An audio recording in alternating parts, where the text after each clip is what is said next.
Hey everyone, and welcome to another video. I am Simply G, and today I'm going to be showing off all of the things that I got for this month. Last month of the year, 2022 has gone so quickly, but a little bit of everything today. So rather than spend too long on this intro, I'll get straight into it, and I hope you guys enjoy. First up for this month, we actually have two clear files from the free birthday line. So these are released by Kyoto Animation. I get these all the time. I'm sure long-time viewers are very familiar with them. This month, we have Sosuke, whose birthday is in September, I believe. Like so. Clear files, for those who don't know, are just like plastic little folders that you can keep papers in, typically illustrated. And then the second that I got for this month was Makoto. This is a more recent one. His birthday was in November, so not the most recent releases for this set, but I haven't yet sent out my Japanese proxy yet again for the December releases, so it'll be a little while till I get those. We have the newest minifigure for, well, one of them, for Tianguan Sifu, or Heaven Official's Blessing. This has sort of the princely version of Lian, the main character, and then young Honghonger. This is a very iconic scene from the novels and how our two main characters met. With this particular release, we also got a large pin button, very large.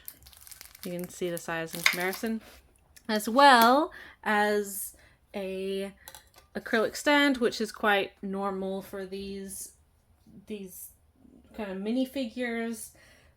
I find that with Chinese merchandise, you do get a lot of extra bits and pieces with everything that you buy, so pretty in line with what I've expected. And as you can see on the acrylic stand, we have without the mask. This mask is actually magnetic and can come off, but I'm not going to take that off right now. Yeah, just nice additional minifigures, although there are so many minifigures for this particular series. They've just announced more today or yesterday. I don't own all of them. I don't know. Well, a lot of dedicated fans do have all of them. I just have to be very choosy as to what I get. And I think for now I'm pretty set. I have so many minifigures of these two characters in particular, so I think that's it for me, and I'm done. I actually have a fan book, one that I've been waiting for with bated breath for literally years. So the fact that I was finally, not only was it finally released, but I was actually able to get a copy, because pre-orders for this started at 4 a.m. my time. I put an alarm on and bought it like within the first minute, and I was lucky that I did, because it sold out within like 4 minutes. So yes, this is Ginkgo and Karamokita's Natsume's Book of Friends fan book, Okairi. It has a collection of artwork from both artists. Obviously, longtime viewers know I'm a big fan of Natsume's Book of Friends, and it is quite rare that we ever get any kind of like fan merchandise for this series. So yeah, it comes with this beautiful little art book, and then also a selection of postcards as well, which are done in this beautiful matte paper. Just very lovely. So very happy to finally have this in my hands, and I was very lucky to actually be able to grab my own copy, because as I said, it was quite limited and pre-orders opened at a very inconvenient time for me personally. But where there is a will, there's a way.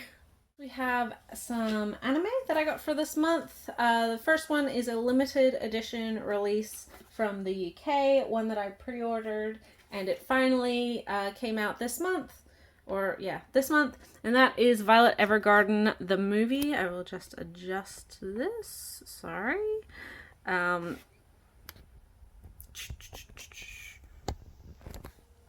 So, what this is the finale of Violet Evergarden, the franchise. This is also, you might be able to tell from the black case, actually a 4K Blu-ray release. So it does have like a more standard Blu-ray, but then also the 4K version of it. This also comes with a bunch of postcards. You can see here. There's a poster, and then this very thick booklet.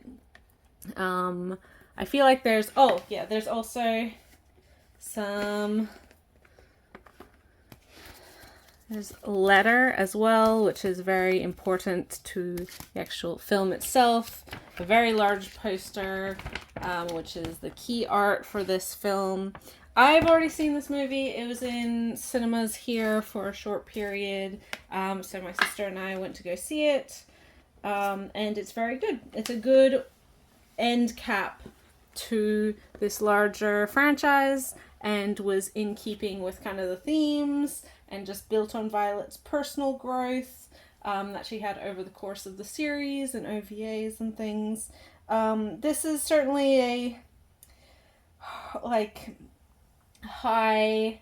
highly emotional drama about communication, and more specifically written communication. For those who haven't watched Violet Evergarden in any capacity, it is about a young former child soldier called Violet, who lives in this kind of historical fantasy. And I say historical, it's kind of a loosely post-industrial revolution fantasy, low fantasy kind of setting, alternate history, Europe type of deal. But our main character, Violet, she is no longer a soldier, the war is over, and she has found herself in the care of the postal office. Her kind of commander, the person she was following in this war, person she had kind of closest ties to, he disappeared once the war ended, and so she doesn't really know whether he's living or dead, but she also isn't very well adjusted, which is understandable. We don't know a huge amount about her personal past, but we know it wasn't good, so she's really had no opportunity to build connections and relationships with other people. And so, as kind of a last act towards this young girl who has seen the absolute atrocities of war, she's bequeathed unto the post office, or offered a job at the post office as a letter writer, as an auto doll, which is her title within this world. And they are people who, namely very pretty young women, but they are people who are given the responsibility of writing letters for people, because there's kind of an inherent expectation that not everyone knows how to read or write, so to be able to write or express your innermost feelings in a way to another person, you can do so with the help of these very particular young women letter writers from the post office. And through this, Violet meets various different people, all of the different reasons why they might want someone to help them write a letter, and she learns more and more about human connection, which of course culminates in this final film, which, as I said, is a very good end cap to a very good series. It's one that really, like, made a huge impression. The series itself made a huge impression when it was first released, way back in pre-pandemic times. I don't remember what year. I want to say maybe 2018. This is also, if for those not familiar, a Kyoto Animation series and film. So it just looks absolutely gorgeous. Definitely one to check out if you haven't. Really lovely limited edition from Anime Limited as always. And yeah, really happy to have finally completed this series in English. Speaking of Kyoto Animation and movies, we have another one with Free Road to the World, The Dream. This is the summary kind of recap movie of the third season, which is Dive to the Future for the Free franchise. Yeah, I mean, it's pretty much that.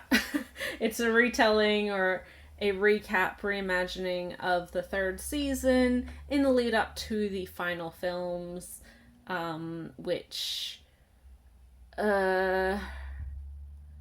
are just called Road to the World, I believe. I haven't seen the final films of Free, so I can't, which is kind of a shock because normally I'm on top of these things. I have watched this film prior to its release, and it is just the kind of the most recent Free thing from Crunchyroll now. Yeah, I mean, if the beginning of this video didn't clue you in, I'm a big fan of Free and the Free franchise. It is, it has its ups and downs. I'm not going to say it's a perfect series. I do think that it's longer than it needs to be and kind of bloated with more and more characters as time has gone on. But in saying that, it is still really charming. The characters are still very likable. The overall messaging and theme and the sense of fun and achievement that the series does have is always a good time. I do really like Free, but I'm also glad to see it wrapping up. Obviously, as I said, this isn't actually the finale to the series. It is just recapping to lead into the finale. But in saying that, I'm a bit of a completionist when it comes to a lot of things, and this being one of my favorite franchises, it was kind of a no-brainer. Of course I was going to get this. Crunchyroll release that I have for Crunchyroll / former Funimation releases, unless it isn't released here in Australia, I'm gonna try and stick to the local releases. It may come out a little bit later. There is some elements to this that come with a bit of a caveat. I've pre-ordered a couple of their limited editions upcoming just because I don't trust them to inherently still be in stock by the time it rolls around that Australia gets any stock. But this is for a lot of their standard stuff. I'm just going to order it when, once it's released here, or at least available for pre-order here in Australia. So this one is one that I think is a fairly recent release here in Australia. It's been out for a couple months, which is always going to be the case in the US and otherwise. This is Sunny Boy, the complete television series. Pardon me. This is a 12 or 13 volume. How do I describe this one? It's an original series about a class of teens who wake up in this dark. They wake up in their classroom, but they're kind of in this dark void of nothingness, and then they find themselves on a very kind of Lord of the Flies-esque island with no very obvious way to get back to reality. And through this, various factions kind of splinter off and do their own thing. They start to realize that people have very specific powers that can help contribute to the group. It's a really interesting piece of speculative fiction. And I really appreciated how clever the series was, not just like in the way that some anime likes to think they're clever by introducing a bunch of things and then never just kind of shrugging and being like, well, that's sure, you could fight the system, or you could just accept the system as it is. And you're like, well, that's not, all right, that's not what I wanted to hear. It's not, this doesn't feel like it's a poser type of series. It does actually, I think, take a little while to ruminate and reflect on it to fully get the experience of what the series is. Similar to almost like an Utena, it's not inherently like going to spoon feed you all of the messages and themes and even what is inherently going on. It's not one you can turn your brain off for. You really have to actively engage with it.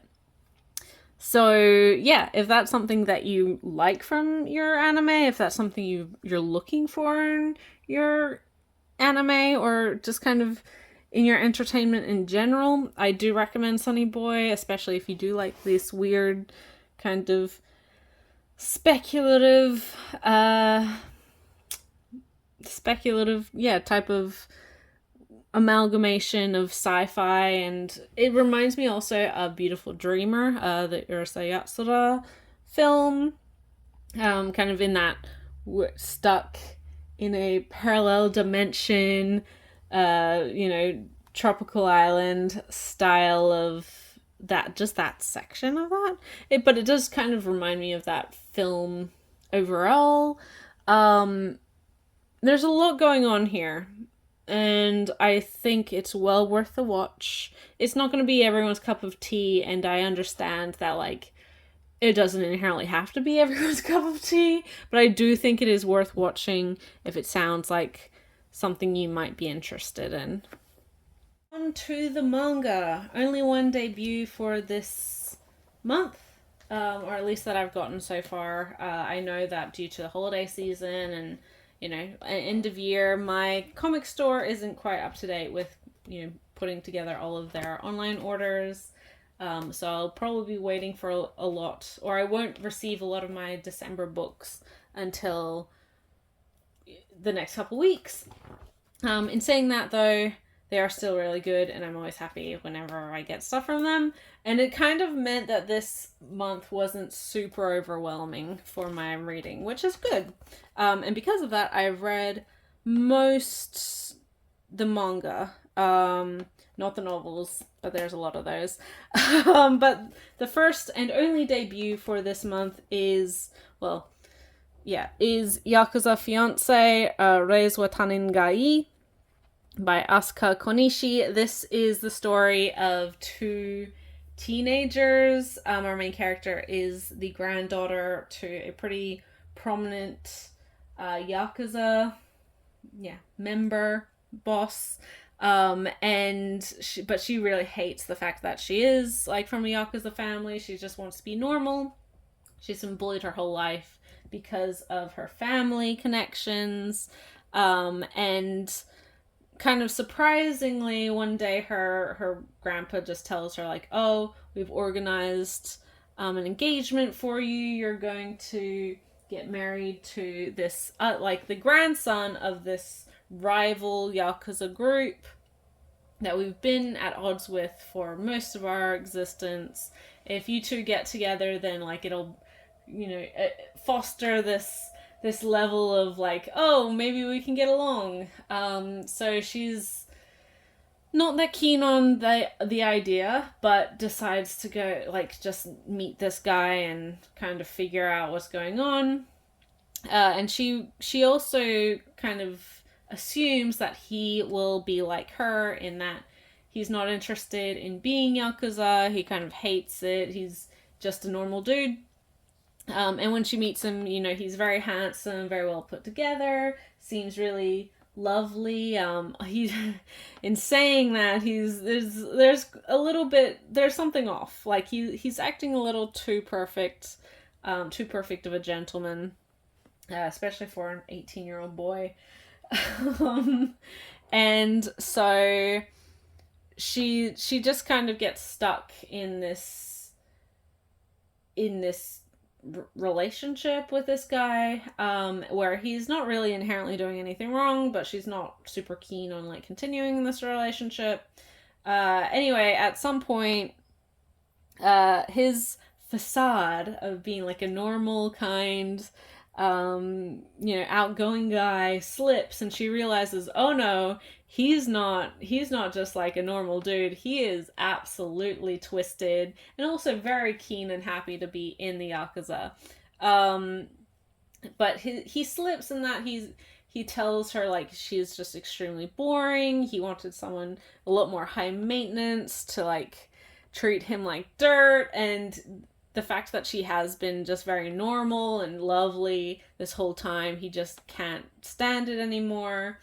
And pretty much just tells her like the only value you could have for me and for like my family is if we just put you in one of our brothels, and you can be, the young mistress and make good money, sell your body, make good money. And she kind of flusters a little bit at that, but then immediately gets pissed off. And through the encouragement of her grandfather, decides to stick it to this family, and ruin this boy in the way that will hurt the most by making him fall in love with her and then breaking his heart a year down the line. And so at the end of this particular volume, she's been gone from this kind of big blow up between them, where he does say all that horrible stuff to her, and she shows up 2 weeks later, and he's like, oh, I thought you'd go home, and what are you doing here, blah, blah, blah. And she just she dumps a whole bag of money on his school desk, and is like, you told me to sell my body, there you go. That's the price you get for one human kidney. And which is such a badass thing to do. And immediately this dude does like a 180. She's absolutely denigrating him, talking shit, not gonna put up with any of that bullshit that he was pulling, and he is here for it. He just immediately is like, no, oh my god, I was so stupid and blind. You're the perfect girl for me. We have to get married. He's immediately turned on by her treating him like shit. And so it's a very precarious balance of him just being the worst. She's playing into like being the brat that he wants and treating him like shit, but you have a supposition that they are probably better matched than she would like to admit. I know that there's a lot of like ongoing, this is a very popular series in Japan, so I know that over the course of the series other kind of rival romantic characters are introduced, and they're all red flags. But this is a series that I think has a great first volume, really punchy, really captures your attention, and I can't wait to read more of it. Art style wise, it is pretty, I think it's really good, but it's not, inherently flashy in the way that some people might expect, but I think it does the job really, really well. For those who may not be familiar, we do have one of this creator's previous works already available in English, Haru's Curse, which is a little bit of a different setup.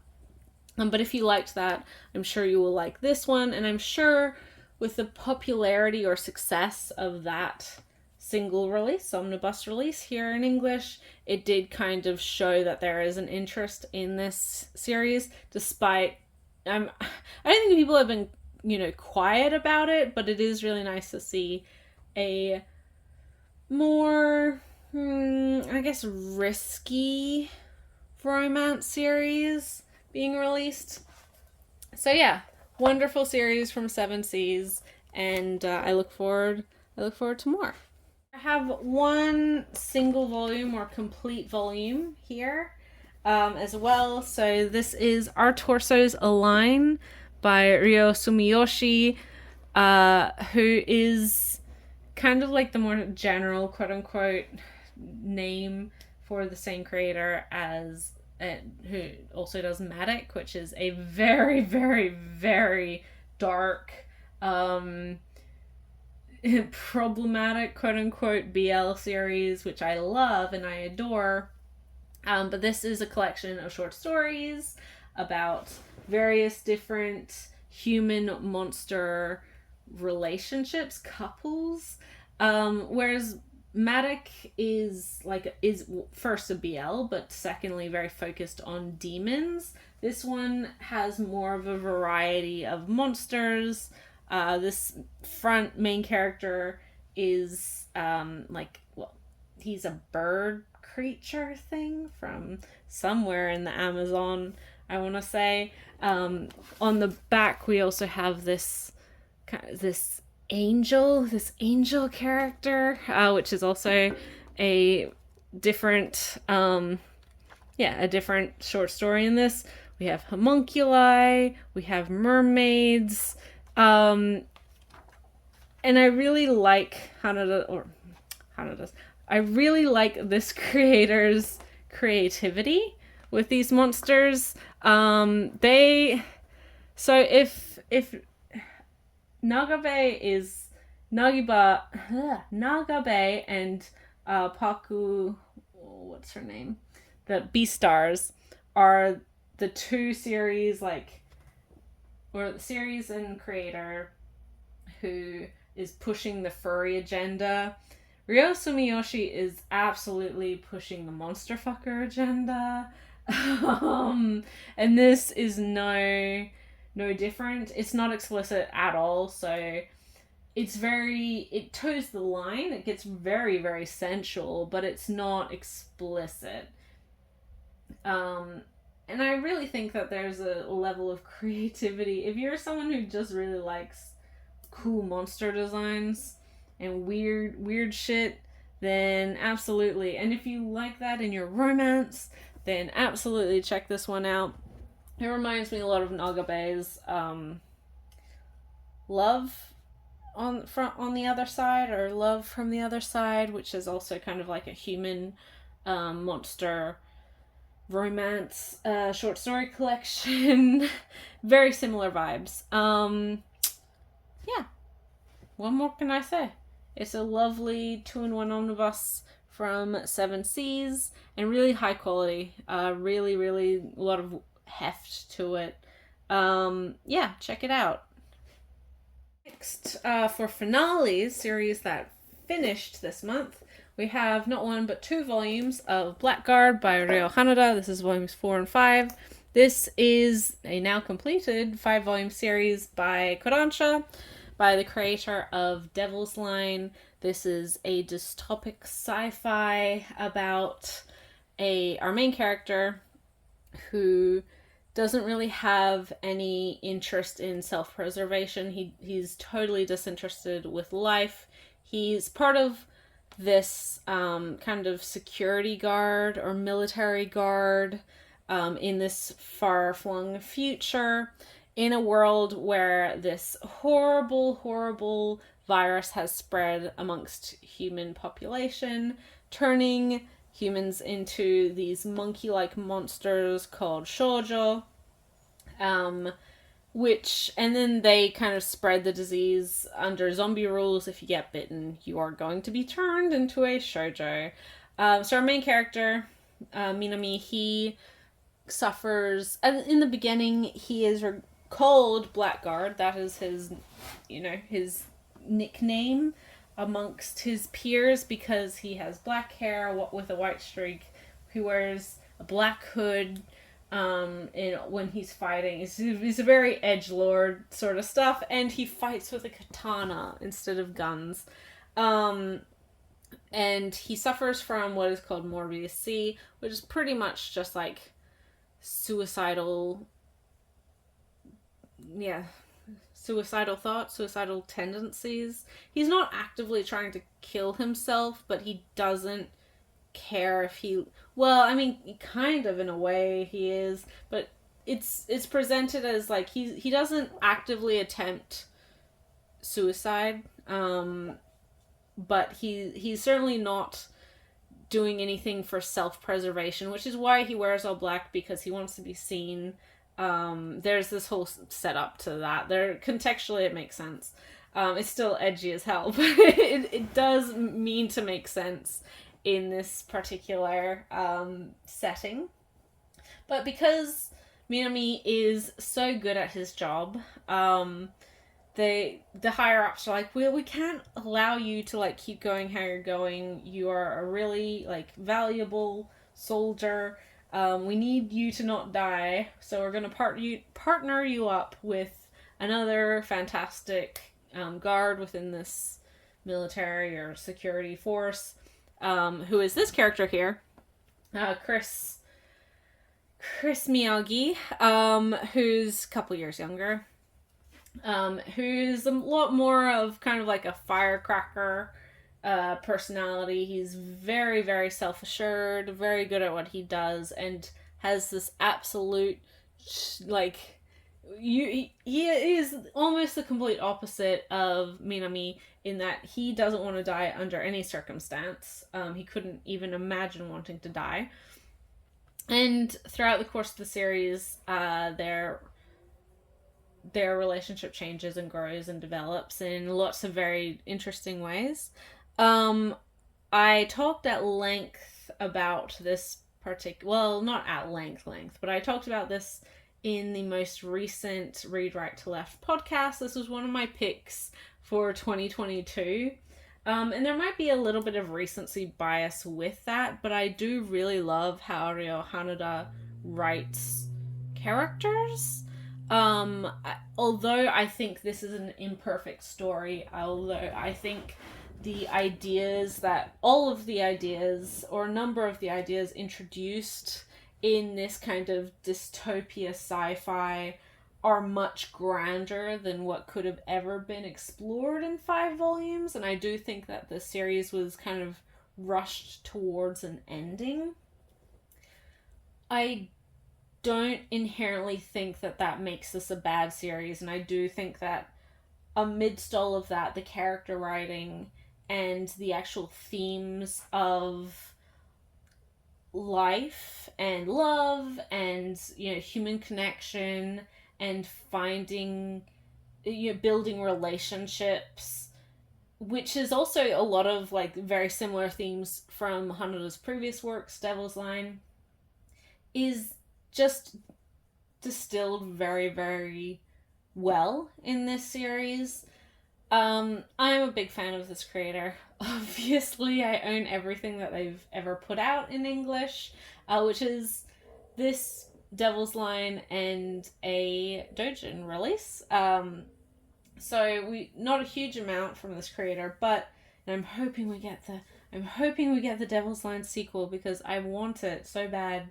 But this is absolutely worth checking out if you like this kind of questions about life and humanity and survival and love and people and connections with others. Also, I will note, like with Devil's Line, or it is also in Devil's Line, it's more prominent in this series. There is an inherent queerness that is just very like accepted and usual within all of Hanada's series, but in this one in particular, it is far more at the forefront. Yeah. I mean, I will say that obviously, like, this does handle a lot of elements of suicide. So if that is something that triggers you, you know, it is discussed quite frankly, and it isn't something that like disappears over the course of the series. There's also like a lot of weird body horror and gore and violence over the course of the series, if that's something that you're not interested in. There's also story relevant transphobia that isn't like encouraged. It's a bad thing, but it's also in this series. So yeah, obviously, like, with that knowledge, go into the series well prepared. But I do think that it's one that, although it's only 5 volumes long, is very rewarding for what it presents and how it builds these kind of character interactions and relationships. There's also a relationship in this that's a bit iffy, quite iffy. But uh, uh, uh, I've seen worse. Also, and I always have to say this, Hanada isn't like the most phenomenal artist in the world, but I do think that this series is probably a general step up from Devil's Line. I do think that there's still elements of like not inherently same face, but they certainly have a style with drawing characters, and I can't say that their monkey looking monsters look brilliant. Like there's some goofy wonkiness to the art here, but I will say that it's not like horrendous. It's not going to pull you out of the series too terribly, and I do think that it is an improvement on artwork. Even these later volumes compared to the earlier volumes. But yeah, obviously, like, your mileage may vary, and what is fine for me might not be for you. So, yeah, Blackguard, check it out. To the ongoing series, first we have volume 22 of Snow White with the Red Hair. This is Sarasa Akiduki's ongoing royalty romance series about a court herbalist called Shirayuki, her romantic relationship with the second prince of the kingdom where she is currently living, and her relationship with all sorts of other people. Over the last several volumes, we've actually had those two characters separated, like physically separated in different parts of the country, with no real change to that for the foreseeable future, which I think is actually a really good thing. It allows the characters to develop and grow on their own independently. And we've had a lot of stuff happen with side characters as well, both of Zen, the prince's personal like bodyguards, Mitsuhide and Kiki. They've had kind of a progressive development of their relationship. Obi, who is also part of Zen's kind of personal guard, well, very recently, he is assigned to Shirayuki as her personal bodyguard. The relationship between Shirayuki, Zen, and Obi is always, I always make the joke that they are honestly like the OT3, but even outside of, that perhaps delusional look at their relationship, I do think that like he's certainly evolved so much. We also have another character who's accompanying those two, Ryu, who is really coming into his own. It's just oh my gosh, there's so much happening. Political drama, and then this ongoing, because these two characters, the two main characters, are separated. They have very separate goals, so you can see them working towards their own personal development and personal goals, the things that they are very passionate about, that they are wanting to do for the betterment of not only the people around them but the country as a whole. And so although does mean that they are separated and they don't get to see each other for very long extended periods of time, there's also a selflessness in sacrificing that closeness, physical closeness, in exchange to like achieve other things that they individually are very passionate about, which I think is something really, really wonderful when you do have a longer running romantic or romance series like this series. And this is one also that doesn't kind of like pussyfoot around the romance. It's pretty early, like established pretty much immediately. So it's not like a will they won't they throughout 20 volumes either. It is very straightforward that these people, like these two people, care about each other. They want to be together. There might be things in the way of that, but they're not like inherently badly suited. There's not a huge amount of people that like disagree with that, but it's over the course of this last couple arcs we've seen them become more like grow up as individual people rather than just being like positively developing with the support of each other, being right there. um yeah, it's a fantastic series. I really like Snow White with the Red Hair. It's one that I always read pretty much as soon as I get it. We are slowly, I say slowly, we're pretty quickly catching up with this series, but it's not too much farther ahead now, which kind of makes me sad. I want more Snow White with Red Hair.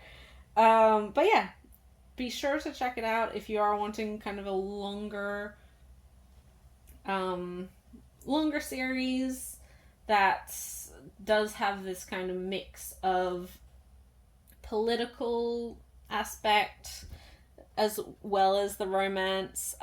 It does have kind of a low fantasy vibe to it, and I just really think that it is a wonderful example of a relationship built on like two individual people and their trust for and respect for each other and the support that they have for each other. Yeah, check it out if you haven't. For the ongoing standard trim size manga, we have volume 24 of Noragami Strike God by Adachi Toka. I haven't read this one. I'm a couple volumes behind on Noragami just because these volumes are pretty few and far between, and I like to have a little bit of a backlog to jump into and get straight into and enjoy. Which isn't like, I know that when I come back to Noragami, I'll still love it just as much because the writing in this series is so good. It's so good. Noragami, for those who don't know, is about Yato, our main character here, who is a bit of a god of whatever, right? Whatever you need him to be, he'll do it. God of odd jobs. He kind of very literally runs into a teenage girl early in the series or at the beginning of the series who's just like a normal gal. But due to their kind of her close brush with death, she gets hit by a bus and resuscitated. She's mostly fine, but she now has the ability to see and interact with kind of the godly realm. So the various gods living their lives out and about in Japan. All of these gods have these kind of tools that they use. And again, very early on, Yato never really built an ongoing relationship with any of these souls and slash tools that he's picked up over the years. But he does finally find the one for him, Yukine. And then lots of stuff happens. I'm not going to spoil this whole series. But this is a phenomenal action series. I really, really love the blend of kind of the folklore of this with the modern Japan. I think, as I said, it's written so well in that every piece of the series, even when it seems just being like goofy fun and not very serious and just the characters playing around for laughs, there's always like a secondary meaning for a lot of stuff, and it really builds off of previous arcs. It doesn't feel like anything is unnecessary in the series. Phenomenal artwork as well. It is actually really funny when it wants to be, but the action and the emotional heft as well is just so, so good. I don't want to say we're heading into the ending of it, although I do think it's probably closer to ending than otherwise. Um, it's had a couple of hiatuses over the course of its life. One that really impacted the English releases for a long time. For those who stuck around for a long time on my channel, or has been within like the anime and manga sphere for longer than now, there was quite a boost to interest to the series once the anime series was released by Bones, but very shortly after that was when hiatus started. I don't think it's gone on hiatus since, but there was a very long period of time between volumes, and I'm sure interest really dropped off because of that. In saying that, I do know that Kodansha is re-releasing this series in larger trim 3-in-1 omnibus releases, which I have actually seen. They're nice. I personally, like, I'm not going to rebuy this whole series just to have it in a larger trim size. I know that doesn't sound like me at all. Normally I would, but I do really like the singles for this. I don't feel like it's a much of an upgrade inherently, but I don't know how in print some of the earlier volumes of this series is. So if you are wanting to get into the series, which I do recommend because it's very, very good, those omnibus might be the best way to do that. You are getting 3 volumes all at once. And I think especially early on, those first 3 volumes give a decent idea of how the story like really sets itself. Sometimes it can take a little while for a manga to find its feet. I don't inherently think that's the case with Noragami, but if you're wanting to get like a really good idea of all kind of the various tones of the series, because there's both comedy and drama and action in those first couple volumes, then that's a pretty good indicator. And as I said, it is worth reading. I do actually think if you are wanting to get into it now, getting those larger volumes is probably smarter for you to do. For ongoing large manga, first we have Drifting Dragons Volume 11 by Taku Kuwabara. This particular volume is actually the chunk of chapters that I finished reading the series on, because I was following this like on a semi-regular basis via Crunchyroll / Azuki, but I'm slack when it comes to digital reading at the best of times, so I'm not really up to date with current chapters. But this wraps up kind of the Vanny home life Civil War arc. If that makes sense. Might make sense to people who are reading it. This is a fantasy series about a crew of Dragoneers. They basically are on a giant airship and help with population control with dragons, for just general like safety of towns and cities. And it's done with quite like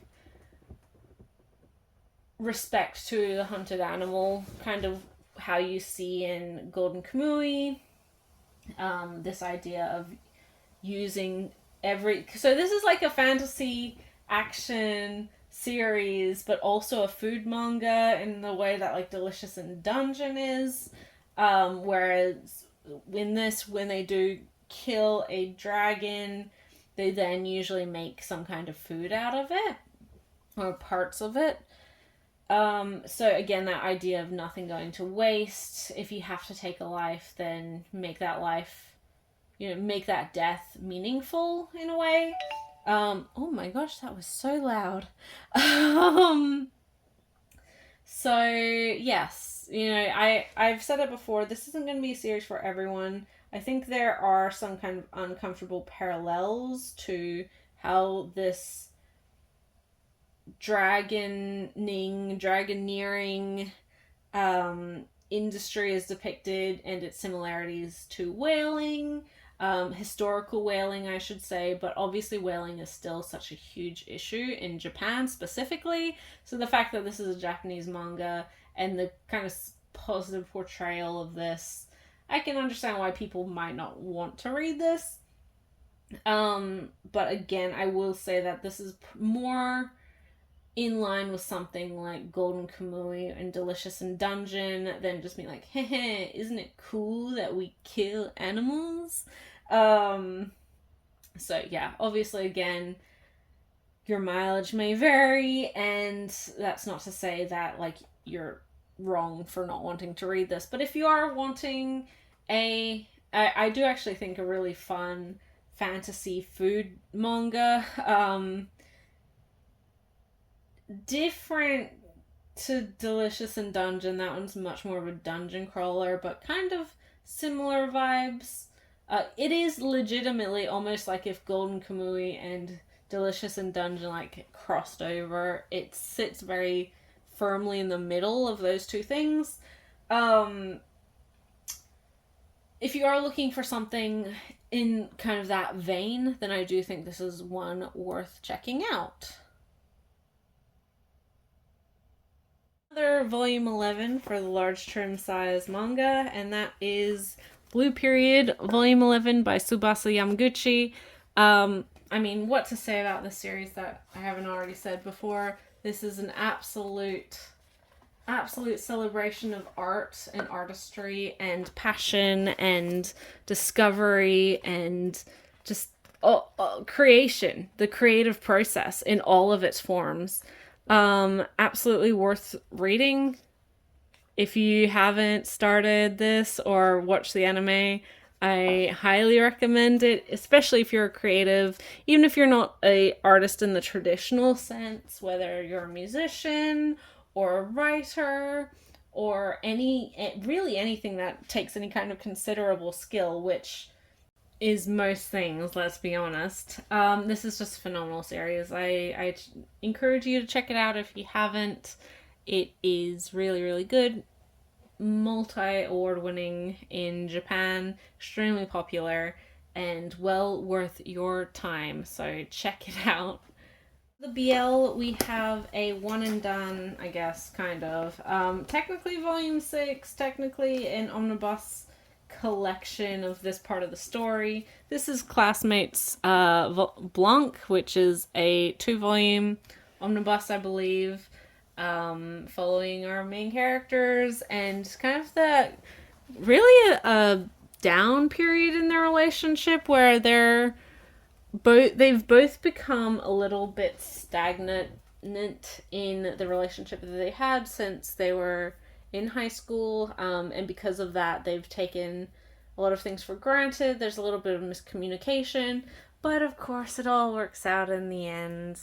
It's really, like, honestly, it's a rare thing to be able to follow a couple in any kind of romance for such a long period of their life, and they aren't really like that much older compared to the beginning of the series, when they're 17.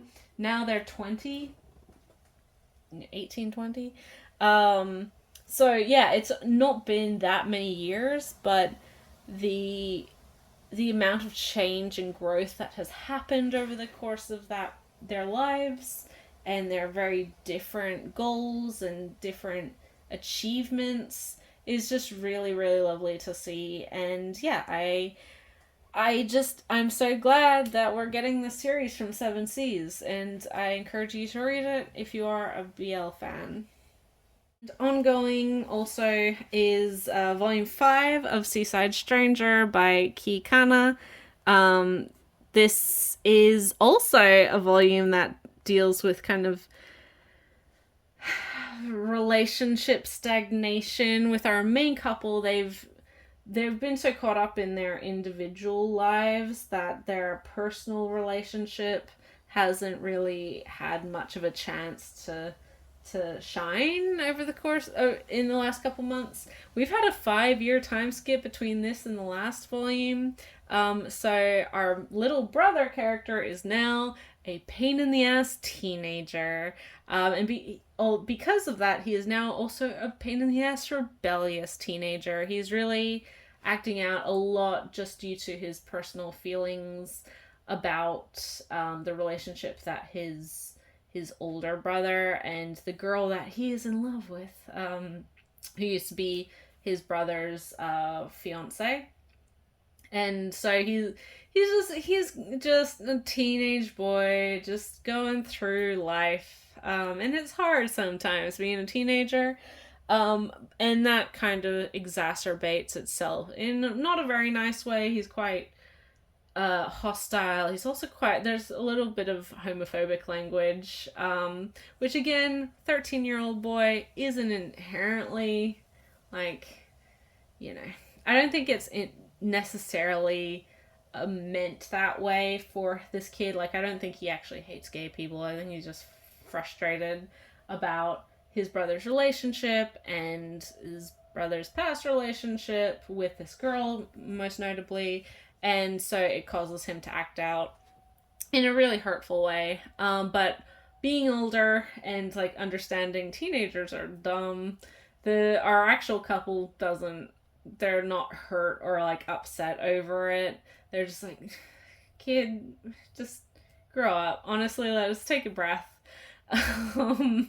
We understand you're mad, but just this is fine. What is you being mad gonna help? Nothing. And you're allowed to be mad, but also you need to realize that not everything is like the best and worst thing. It feels really important when you're 13. A lot of things feel really important. I promise you, it's probably not that important. And then there's a shock engagement, or at least a shock proposal at the end of this volume. It's very fun. This continues to be a really, really down to earth series about like pretty normal people just trying to fuddle their way through love and relationships and family. Yeah, these aren't perfect people. They've made a lot of dumb mistakes, and so it's really nice to see when things start to work out and how you work through those things as individuals and as like a couple or a family unit. Really, really good. Now, as we head into the novels, I haven't actually read any of these yet, so I can't really give my thoughts. I've started one of them, but I can't really speak to any of the rest. The first is one that completes a series, although I can't actually read it yet because I don't have the prior volume to this. Anyway, this is volume 6 of Unnamed Memory, by Kuji Furumiya. This is a fantasy romance series, and there's other stuff going on, but it's mostly a fantasy, like royalty romance about a prince and an immortal witch. Yeah, it's good. The first volumes, this prince has been cursed to never like bear an heir or something. He's not gonna have children, or can't fall in love, something like that. And so he goes to this immortal witch and does all her grand tower things, and he initially was going there to just ask her to help break the curse, but when he sees her, he just falls head and over heels in love, and is like, well, it's fine because, one, you can help me solve this curse. Two, if you bear my child, I think the thing is like whoever bears this child will die, so he will be unable to have an heir. Full stop. But he's like, well, you're an immortal, like, magic witch, so even if you do bear my child, you probably won't die. There's more, it's more complicated than that, but that's the setup. This is really well done. Great romance series if you are liking romance. Pretty serious romance as well. Yeah, stakes are high, the relationship's fun, good. Really, really well done, and it's not super long at 6 volumes. This is the last one, and well worth reading. Can't speak to this one, can't speak to the finale. But I'm sure it all works out because they're a great couple, and as I said, the romance is really well done if that's something you're looking for.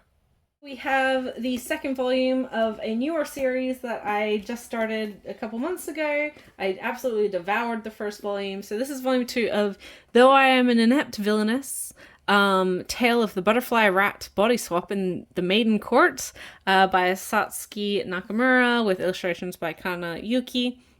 This is a really fun series about a court maiden who is forcibly like switched bodies with a different court maiden in an attempt to ruin this our main character's life, but little does this other scheming court maiden realize that's the best thing that has ever happened to her, because now she's in a healthy body. She's able to do all the things that she was never able to do, despite being the prince's favorite and, you know, the butterfly of the court, or the prince's butterfly.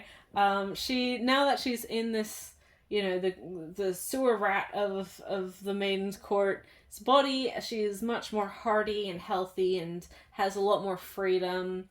And now that damn scheming other girl is in her horrifically sickly body. It's almost a joke in like how poorly her original body is. She can't go a day without just being ill, which is, I shouldn't say it's like, obviously chronic illness is a thing. I'm not trying to downplay that, but man, this girl's OG body is just constantly on a precipice of like actively dying. But because of her gumption and all that, her attitude, her hard work up until this point, she's survived and she's thrived. And now that she's able-bodied, she is now able to do that even better. Obviously, like, it might be a little bit of a problematic setup, but it's also like, it's not.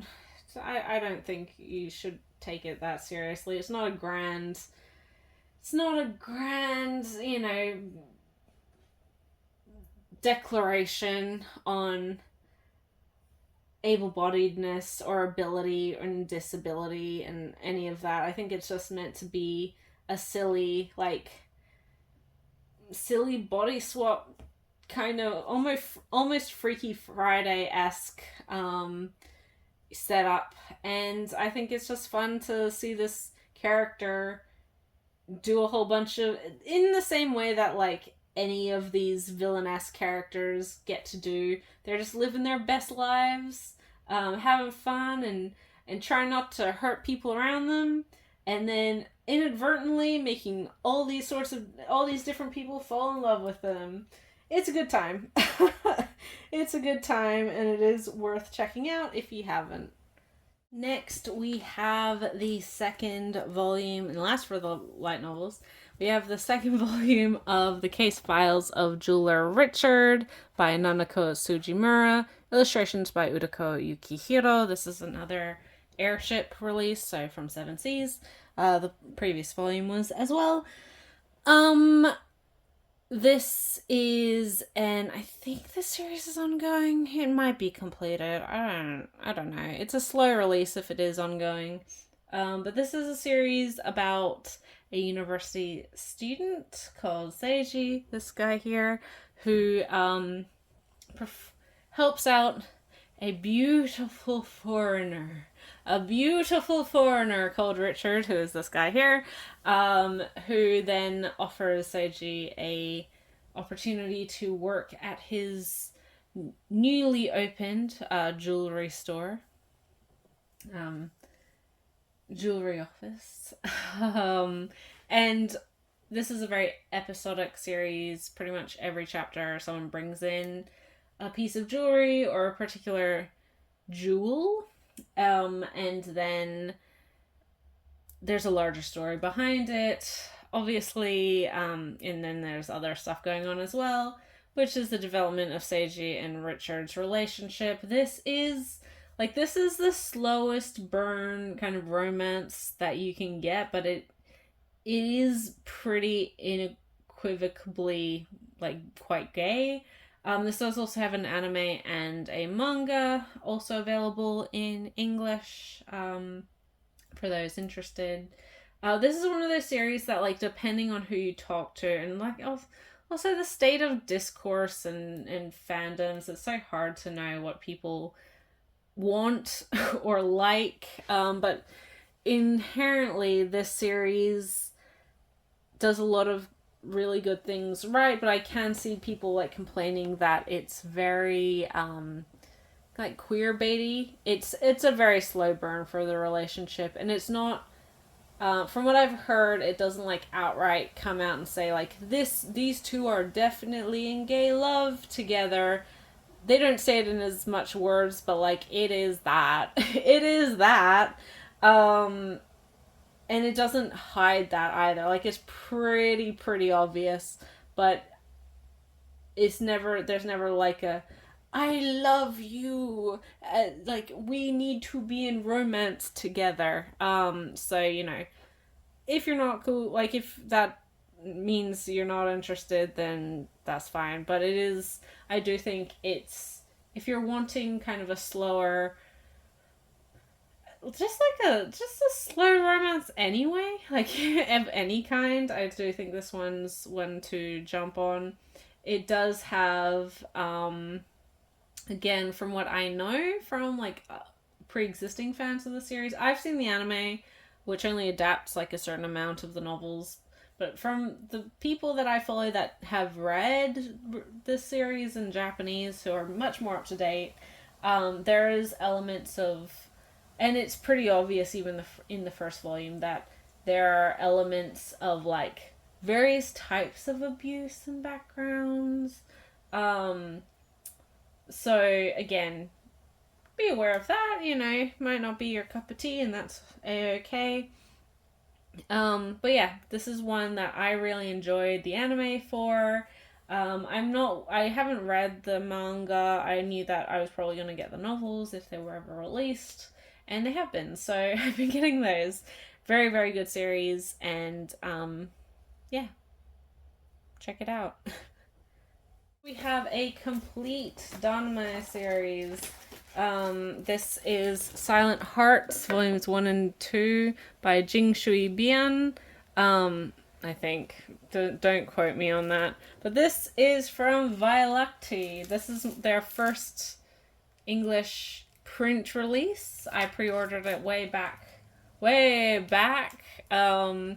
finally released it. It came with a whole bunch of physical extras as well. So obviously I ordered it from their online website. You can get this through like Amazon and Book Depository now. That was not an option when I pre-ordered these, so at great expense. I had them shipped to me directly from, I believe their manufacturer. I mean, I'm sure their manufacturing is in China, but they're based in Canada. I don't know. Maybe they're shipping it from Canada. It was a lot of money. More money than anyone should ever pay for books. In saying that, I do have some of their other books on pre-order already as well. Yeah, I haven't had the chance to read this one just because I've had a lot of reading to do this month. And it's end of the year, busy time. But beautiful release. I will say, like, honest, these are gorgeous French flaps, all of that. The paper quality is very thin. Like, you can see there, right, that you can see the ink through the pages, which isn't like, I'm not gonna dock them points for that. I'm sure it's also, I don't know whether all of their books are like that. That's just kind of the paper weight that they like, but it might also just be thanks to COVID, their usual paper quality that they print their Chinese editions on isn't available anymore. The paper prices have gone up. They went with what they could afford. I don't know. Not going to speculate. I don't have any of their actual Chinese releases, because they do release both in traditional Chinese and English now. Yeah, and with published books, there's always going to be an element of ink bleed and whatever else, depending on the type of book that you've bought, the edition of the book that you've bought. I'm not going to say, like, it's a bad thing. Like, how dare I see, the shadows of the ink through the page. It is just very thin paper. So keep that in mind if you're wanting to buy this. Maybe do buy through a website or storefront that ships to your location for a much reduced or free price, if you're not willing to spend a huge amount extra to get these to you. I don't really know anything about this aside from it features a deaf character. So that's kind of the whole, I don't want to say gimmick, but one of the characters uses sign language, or partially deaf, fully deaf, I don't know. As I said, haven't read it. But I know that this particular creator writes a lot about disability and relationships and has quite a few series, quote unquote, in this world. Like, there's a bit of crossover in their settings across their various different books, because they do have various novels. Yeah, I look forward to reading this one. It's one that I've been anticipating since I pre-ordered it years ago at this point. So yeah, I'll give a better idea. I'll give a better review once I have a better idea about the series as a whole. We have some novels, actually 2 novels that are from the same author, so I'll bring them out together. Different publishers, though, which is a little bit interesting.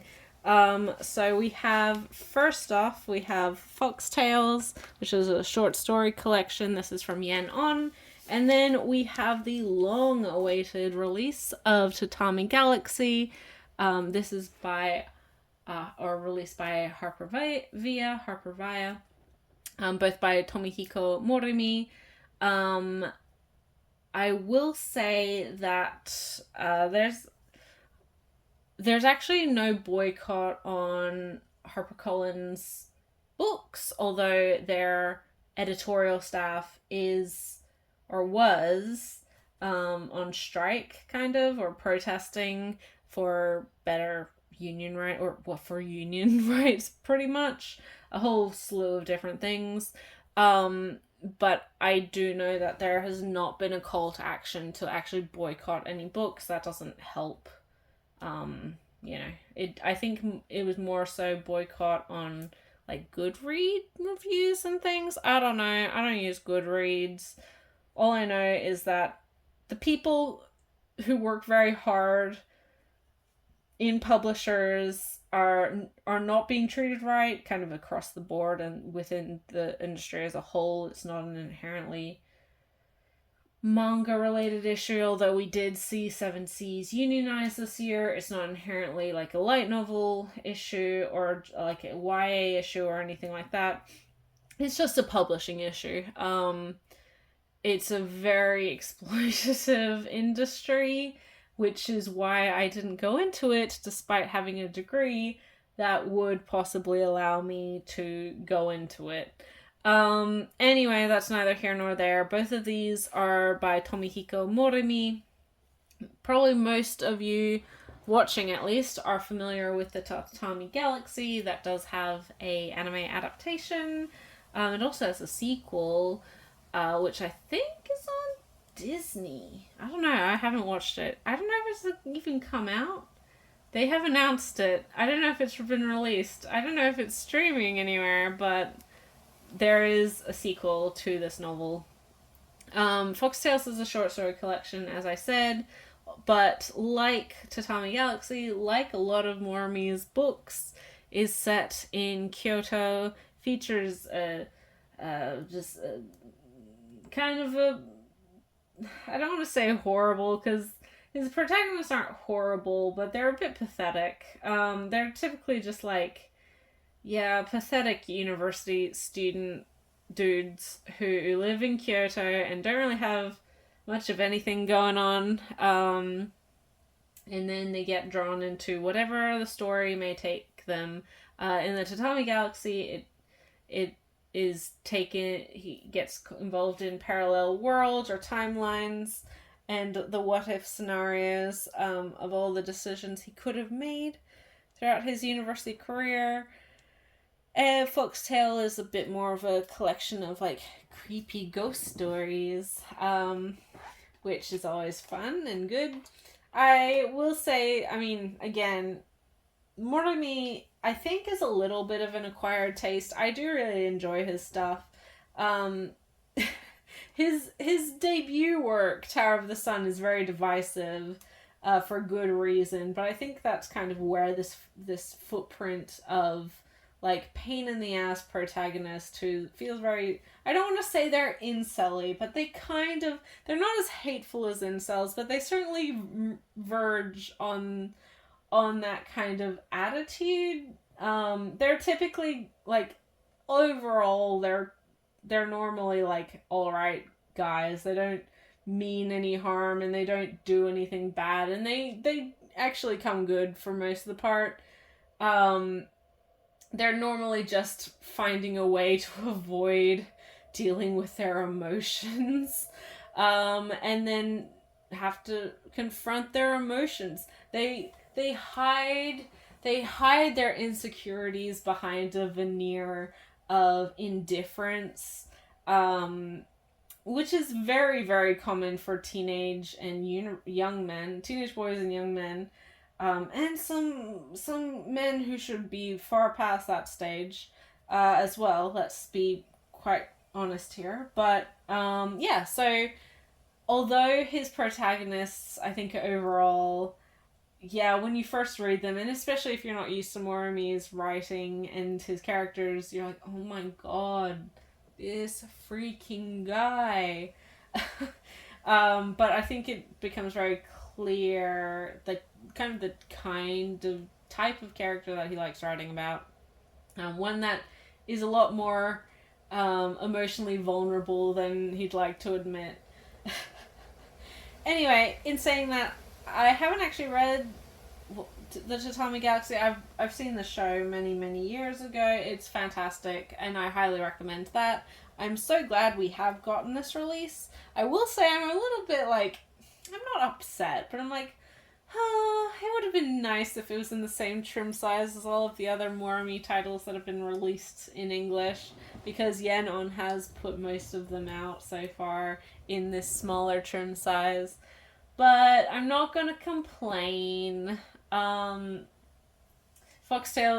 is really good. I'm only part of the way through this one, but I'm really enjoying it. There's a lot more kind of a yokai horror unsettling feeling, magical feeling.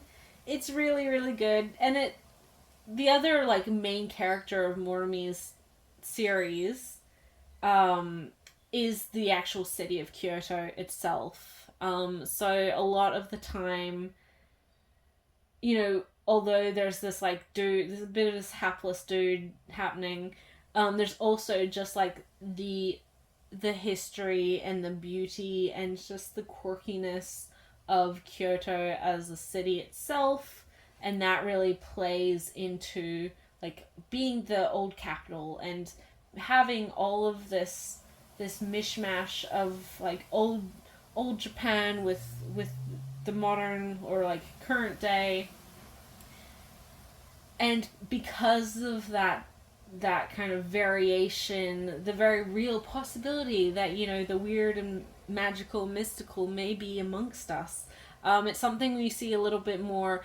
Foxtails, I think, is a good middle ground between something like the Tatami Galaxy and then his other series, The Eccentric Family, which has an anime adaptation, but does not.